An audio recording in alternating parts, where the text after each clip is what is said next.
Olá para você que está nos assistindo, recebendo aí em sua casa, no trabalho. O Canal 26 traz até você nesse momento, a partir de agora, o Papo Livre, que está no ar. E comigo aqui, a Maria Lúcia Ferrari, ela que é psicóloga e professora de espanhol. Maria Lúcia, obrigado por estar aqui conosco. Eu é que agradeço. Então vamos conversar. Você tem aí suas idas e vindas aí para Cuba. Conta pra gente. Olha só o que eu peguei aqui. Eu estava falando mal da presidente Dilma para ela e comecei falando de Cuba, mas vamos lá.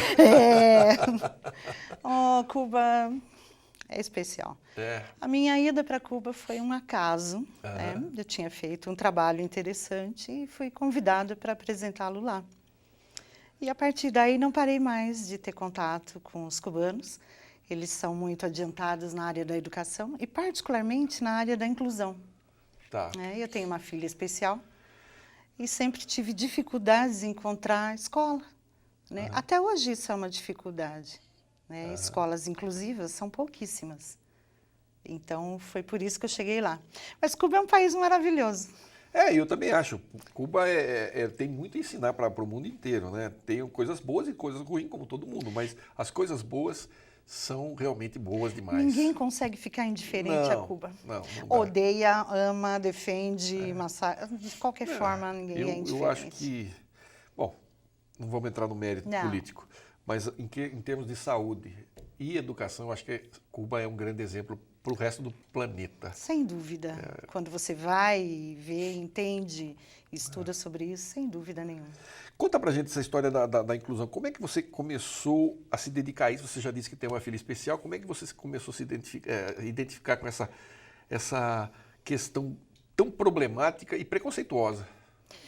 E preconceituosa, exatamente, Jair. Eu costumo dizer que o problema principal, a principal deficiência é essa, é atitudinal, é o preconceito.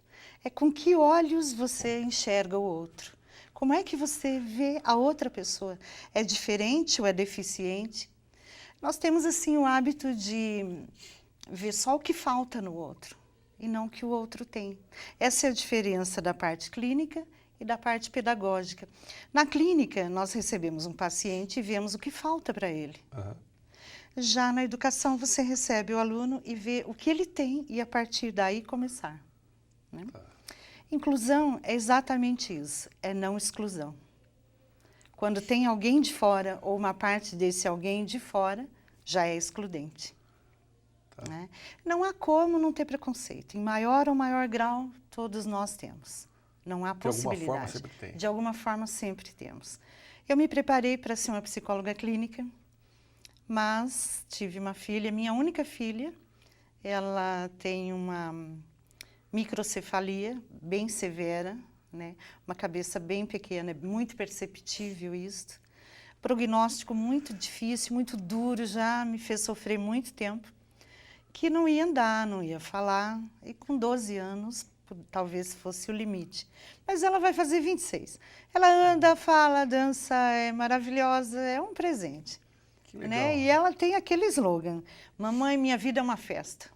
Então, todo dia é uma festa. Tem que ser todo uma festa. Dia é uma Realmente festa. É uma bênção muito grande. Sem dúvida. E como é que você desenvolveu esse trabalho? Você desenvolveu um trabalho, como você falou, ser psicóloga clínica, mas aí você acabou também aproveitando, ou até por necessidade, de trabalhar com isso, você acabou se especializando, tendo isso mesmo. um veio mais forte desse lado da inclusão. Exato, porque não basta só querer, só amar as crianças, é preciso estudar também. É preciso se especializar, ir atrás e fazer sentido, fazer uma prática coerente com o seu discurso. Então, eu procurei escola aqui em Indaiatuba na época e não encontrei. Vamos pensar 20 anos atrás. E não encontrei. Encontrava escolas que diziam, olha, sinceramente, nós não sabemos como trabalhar. Nós não sabemos o que fazer. Nós não sabemos como lidar com a situação. E eu pensava, caramba, mas não é tão difícil com a minha filha. Tem casos muito mais difíceis. Sim. E alguém está lidando. Quando você tem um filho especial, a cegonha não te dá a oportunidade de dizer, olha, eu não estou preparado. Leva de volta. Leva de volta. Você que se prepare. E na vida é assim. Você trate de se preparar no seu dia a dia, todos os dias. Todo momento é momento de você se preparar. Não há como não ser assim. Né? Então, Em princípio, eu deixei a tristeza de lado. A tristeza, às vezes, Jair, ela sobrevoa a sua cabeça, muitas vezes durante a sua vida. Você só não pode deixar ela fazer um ninho e se estabelecer em cima de você. Tristeza, show. E aí, eu encontrei uma escola, a antiga Branca de Neve. Sim. E ela disse sim. Disse sim, e eu não sei, acho que com alguma arrogância eu disse, bom, quem é a psicóloga daqui? E disseram que não tinha, porque não tinha como contratar, financeiramente não dava. Resumindo, eu me propus a ser voluntária 1 ano. Resumi meus atendimentos clínicos, eu tinha um consultório em Campinas, e vim para ficar em Indaiatuba 4 vezes na semana, 4 dias. E assim foi, acabei me tornando a vice-diretora, no futuro a diretora. Mais para frente, aí todos esses contatos, a gente tinha que se expandir muito para trazer divisas, informações, conhecimentos, apoios, né? E então, e tinha uma equipe muito bacana na época também, que tinha esse mesmo senso que vocês aqui na TV têm, de todo mundo ajuda todo mundo e vamos crescer juntos. Era essa a ideia. Depois, várias pessoas se juntaram a essa equipe, profissionalmente falando, fisioterapeuta, terapeuta ocupacional, fonoaudiólogo, e assim fomos. E a escola deu muito certo. Ela foi referência por alguns anos nesta linha, porque ela foi pioneira. Tanto que, na época, nem existia o termo inclusão.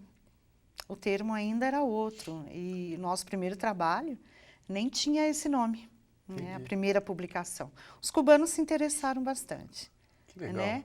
E a partir daí, tudo que eu envio, eles publicam. Que bacana. Nesta área, ou qualquer coisa que a gente escreve, que eles gostem, é passível de publicação. Depois fui conselheira do Estado de São Paulo, para os assuntos das pessoas com deficiência. São 20 conselheiros, 10 governamentais, 10 eleitos. E é um conselho que propõe leis para o governo. Eu vejo aqui que você sugere 5 princípios que a pessoa tem que ter. Quais são? Na verdade, são 5 desejos básicos, a filosofia oriental, a filosofia da Seichonoye, que propõe esses 5 desejos. Jair, veja só. Ser amado, primeiro desejo. Ser reconhecido, ser elogiado, ser útil e ser livre. Satisfeitos esses 5 desejos básicos, o resto vem. Vem amigos, vem prosperidade, vem saúde, vem alegria, vem tudo junto. Vem, tem que vir. Se você derrubar uma coisa no chão perto de uma criança, ela imediatamente cata e te dá. É o desejo de ser útil que está ali. Uma pessoa aposentada, ela fica criando alguma coisa para fazer para se sentir útil. Não, ela fica criando doenças. Ai, dói aqui, dói ali. É verdade. Né? E ela quer ser útil, exatamente. Entendi.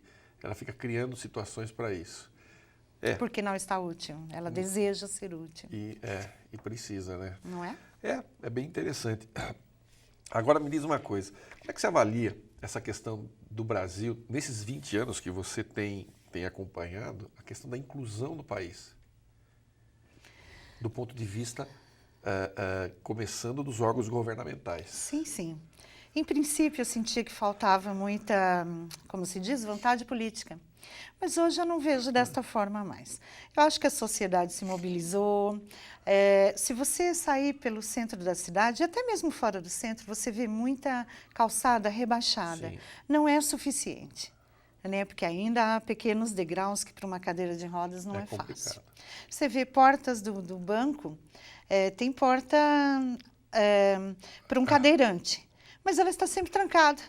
Quando um cadeirante chega, tem que pedir para abrir. Mas que acessibilidade é esta? Né? Acessibilidade é uma coisa e uma coisa adaptada é outra. Por exemplo, você tem acesso numa porta de banco, isso é acessibilidade.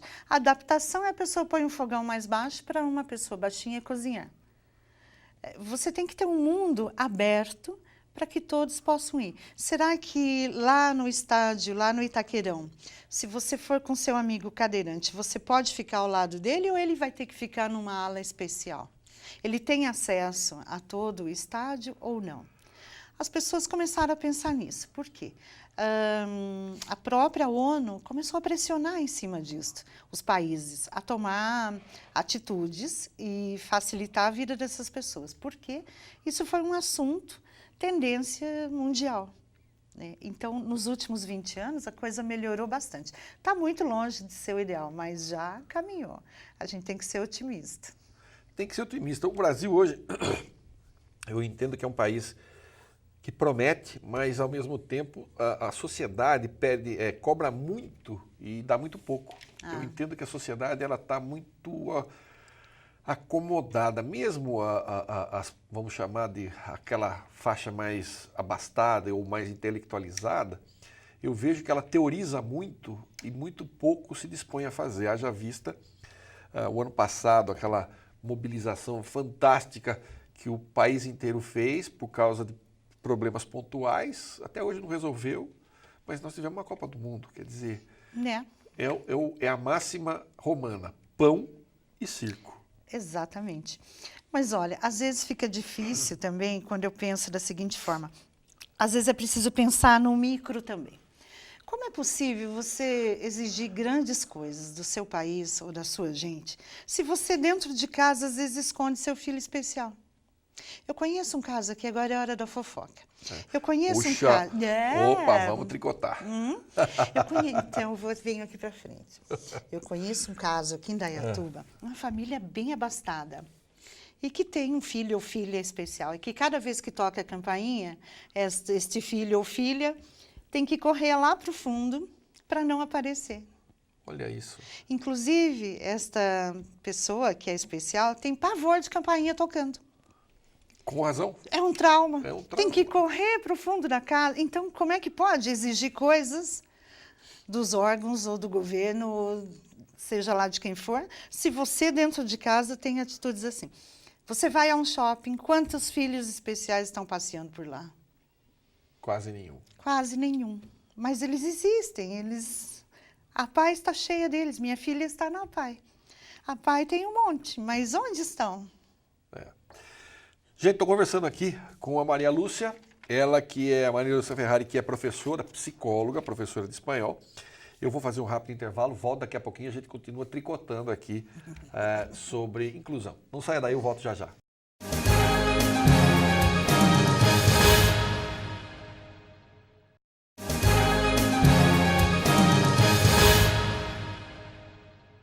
De volta com o Papo Livre, hoje com a Maria Lúcia Ferrari, psicóloga e também professora de espanhol. Estamos batendo um papo livre, tricotando sobre bem-estar. Vamos lá. Fala para mim, como é que você começou a ser professora de espanhol? Da onde surgiu isso? Então, lá em Cuba. Aí, para esses trabalhos o idioma é exigido, né? Exigido, entendi. E tudo que eu faço, eu vou profundamente na coisa. E não é que acabei falando e estudando a gramática, etc. e tal, e foi. Então uma coisa, eu achei que você já tinha o espanhol, que facilitou, mas foi o contrário. Foi o contrário. Deixa eu te perguntar. Imagina, cheguei lá falando cada bobeira, você não tem noção das besteiras que eu falei cada vez que eu viajei. Verdade? Não. Que coisa. Uma vez eu insisti com um garçom que eu queria comer uma salada, uma ensalada de lechuza. E ele dizia que não, e eu que sim, que não, que sim, que não, que sim. E eu defendi que aqui no Brasil, alface eu estava pedindo. Mas, na verdade, alface é lechuga. Lechuza é coruja. Eu fiquei pedindo, sem contar o que virava palavrão depois. É melhor não falar. A minha filha fez um estágio, fez como é que fala? Um intercâmbio no Canadá. E tinha muito chinês lá. E os caras muito sacanas chegavam e falavam para eles assim, ensinavam palavrões, bobagens, e falavam assim, ó, quando chegar uma menina aqui, você fala isso para ela em português. Aí ela disse que não conhecia. Quando chegou lá, a menina, que isso? Ele achando que estava elogiando e, na verdade, estava falando um baita palavrão. Adoro fazer isso. Adoro. Eu vi e falei, gente, o que é isso? Ela falou, direto, pai, isso aí acontecia direto, não tem por onde. Mas vamos voltar a falar um pouquinho sobre essa questão da inclusão. No mundo inteiro, você acha que também existe um preconceito tão grande como o Brasil? Ou o Brasil não é tão preconceituoso quanto a gente imagina que seja, em comparação com os outros lugares do planeta? O Brasil não é tão preconceituoso quanto a gente imagina que seja. Verdade. Sim. Por exemplo, a Argentina está mais adiantado nesse aspecto. O Brasil não é tão preconceituoso assim, não. É mesmo? Eu acho que por sermos Raciais. multirraciais, isso talvez ajude muito. Nós somos um povo muito alegrinho, muito brincalhão, e acaba levando isso bem também. Que interessante. Veja só, quando eu estudava no primeiro ano, meu primeiro ano escolar, eu me lembro de carteiras, de fileiras de carteiras, assim, fileira do primeiro ano e a fileira do segundo ano. A professora dava atividade aqui para o primeiro ano, em seguida ela vinha e dava aqui para o segundo ano. Isso é inclusão. Tá. Isso é todo mundo na mesma sala fazendo as suas coisas.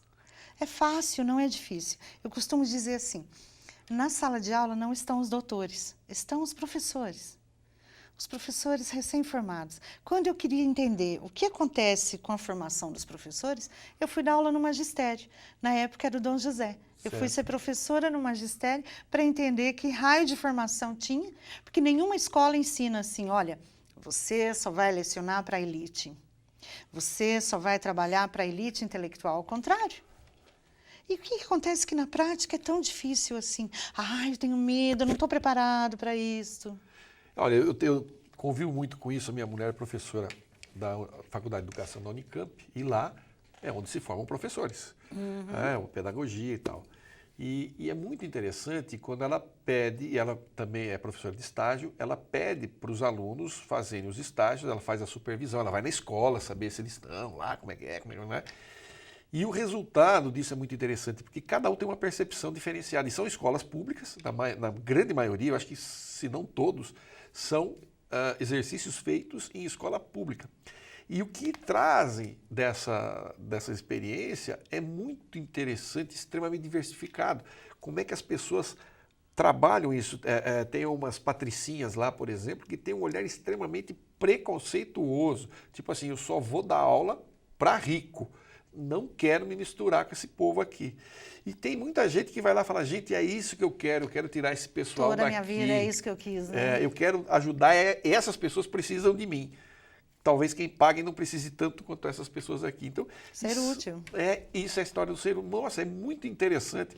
Os resultados, às vezes ela me mostra e fala, olha o que essa aluna aqui escreveu. Fala, puxa, que interessante, que visão. E às vezes são pessoas que até têm uma condição, vamos dizer assim, de vida complicada e que consegue tirar lições importantes, interessantes do que ela observa.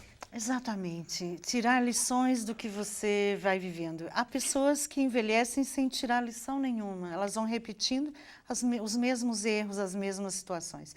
E há pessoas que tiram grandes lições de qualquer coisa. Essa é a ideia. Né? Essa é a ideia. Eu acho que algumas coisas, eu pelo menos acho que de tanto tomar pancada da vida, uma das coisas, sabe, que outro dia me perguntaram e eu respondi, qual é uma das coisas que te dá muito prazer? Uma coisa simples que te dá prazer. Sabe o que te dá prazer? De manhã acordar e dar comida para meus cachorros. É uma felicidade, aquele amor incondicional, eles estão ali, eles te agradam, não tem, se você der um cascudo em um, dali a pouco ele volta ali, já está fazendo carinho. E aquela convivência, você fala, meu Deus do céu, que coisa boa isso, que coisa gostosa você... Mas não é a rotina que te deixa feliz, no fim das contas? Que te deixa seguro, feliz, tranquilo? Tem isso. No fim, é o seu dia a dia. E por que não trazer para o seu dia a dia outras coisas também? E fazer com que essas outras coisas sejam rotina para você. Ou seja, trabalhar a facilidade disso. A facilidade, é interessante. Né? Nem tudo tem que ser a duras penas. Você não aprende só na dureza. Você também aprende no macio. Mas sabe carinho. Eu acho que isso é um dos grandes problemas que eu vejo, porque a gente, desde criança, isso a maioria, aprende a duras penas, e é uma coisa que, pelo menos a minha geração, foi muito assim, né, de ser cobrado o tempo todo, e você tem que produzir, tem que fazer, tem que se virar, tem que dar um jeito, que a gente acaba até, de uma certa forma, com os filhos, dando uma boa maneirada nisso. Eu percebo isso pela educação das minhas. Elas têm 27, 28 e 29 anos, e assim... ainda são muito apegadas ao pai, à mãe, assim, de ter um laço muito forte. Eu, com a idade delas, já era pai pela segunda vez e já estava cuidando da minha vida. Quer dizer, então, tem a ver com essa coisa de estar apanhando, e aí quando chega uma coisa boa, você fala, nossa, que coisa boa, né? A gente acaba não percebendo as coisas boas. E simples, como dar comida para o cachorro, que é gostoso. E que a gente fala, nossa, que coisa boa, eu não me toquei que isso era tão bom. Que fica sempre correndo atrás de alguma coisa. Correndo atrás do que parece que... Olha, eu digo sempre assim, quem corre atrás não chega na frente. Você fica só correndo atrás. Tem uma hora que você para e deixa a coisa vir. Tem que deixar fluir também, né? Tem que fazer, deixar o movimento, o universo fazer o movimento dele, eu acho. Eu sou muito assim. Eu deixo a minha vida, às vezes eu falo, meu Deus, parece que eu não dou uma direção, não tenho um objetivo tão específico. Parece que não. Você deixa e as coisas vão acontecendo. Quando você está na prática do bem, das coisas boas, somente coisas boas vêm. Porque se você consegue tirar proveito daquilo que aparentemente não é bom, ela tem um motivo de ser e em seguida abre um leque. Se eu não tivesse essa filha especial, essa conversa não existiria. Esta Maria Lúcia, tal qual eu sou agora, não existiria. Eu sou uma Maria Lúcia melhorada. Fisicamente, a gente entra numa decadência, mas que não tem como. Não tem como. A passagem do tempo, ela é inexorável. Mas, por outro lado, não é? O tempo é marvado. Ai, que ódio. Que raiva desse negócio. Você olha a fotografia e fala assim, mas quem que é essa senhora? Outro dia eu estava com ele, falei, nossa, eu estou tão desanimado, porque eu fazia, acontecia, virou e falou assim, viu, você tocou porque você fazia isso 20 anos atrás. Eu falei, pois é, 20 anos atrás. Aí eu falei, olha que bobagem que eu estou falando. Claro, 20 anos atrás eu tinha outra disposição, né? Meu Deus, a gente já está chegando naquela história no meu tempo, que era bom. Como diz um amigo meu, eu tenho muito mais passado do que futuro. Eu tô o Sérgio que fala assim, eu estou chegando numa fase da minha vida que eu tenho muito mais passado do que futuro, então deixa eu aproveitar. Né? Seja lá quanto for. O quanto nos for permitido, não é verdade? Mas que bom. Maria Lúcia, obrigado pela participação desse programa, foi gostoso trocar aqui, bater um papo livre com você, trocar uma figurinha. Gostei muito de vir aqui, tá assim um clima muito bom desde a rua. Tá uma entrada boa, tá bem fresco, tá muito bom, de energia boa. Eu costumo dizer, aliás, eu vou só endossar aquilo que você acabou de dizer, quando a gente trabalha, faz o que gosta, trabalha bem, não procura fazer o mal para ninguém, só fazer a sua parte já é um grande negócio. Se você puder fazer o bem, melhor ainda, né? E hoje até recebi uma piadinha aqui, tem a quadrilha maluca, tem o Dick Vigarista, né? E daí ele diz assim, você sabe por que o Dick Vigarista nunca ganha uma corrida? Embaixo está assim, porque ele não se preocupa em ganhar, ele se preocupa em prejudicar os outros, como não deixar os outros ganharem. E é uma grande verdade, às vezes a pessoa se preocupa tanto com a vida alheia, o que o outro fez ou deixou de fazer, que esquece de fazer o que ela tem que fazer só. Quando você quer uma coisa que é do outro, isso nem é inveja, isso é só cobiça. É cobiça. Inveja é querer que o outro não tenha. Exatamente. Né? E assim, às vezes cobiçar, eu penso até que existe essa, bom, eu estou cobiçando, o fulano tem um carro legal, puxa, se eu puder trabalhar e ter sucesso como ele, vou ter um carro igual ao dele. Faz parte. Mas eu acho não que ele não deva ter. Não que ele não deva ter, eu acho que isso é... Bom, enfim, cada um sabe a dor e a delícia de ser como é. Não é? Mais uma vez, obrigado, Maria Lúcia. Venha sempre para a gente tricotar. Obrigada, eu que agradeço. Você aí de casa, obrigado pelo carinho da audiência e da paciência. A gente se vê no próximo encontro. Até lá, fique com Deus. Muita paz. Não desligue. Tem mais programa. Não esqueça, Facebook.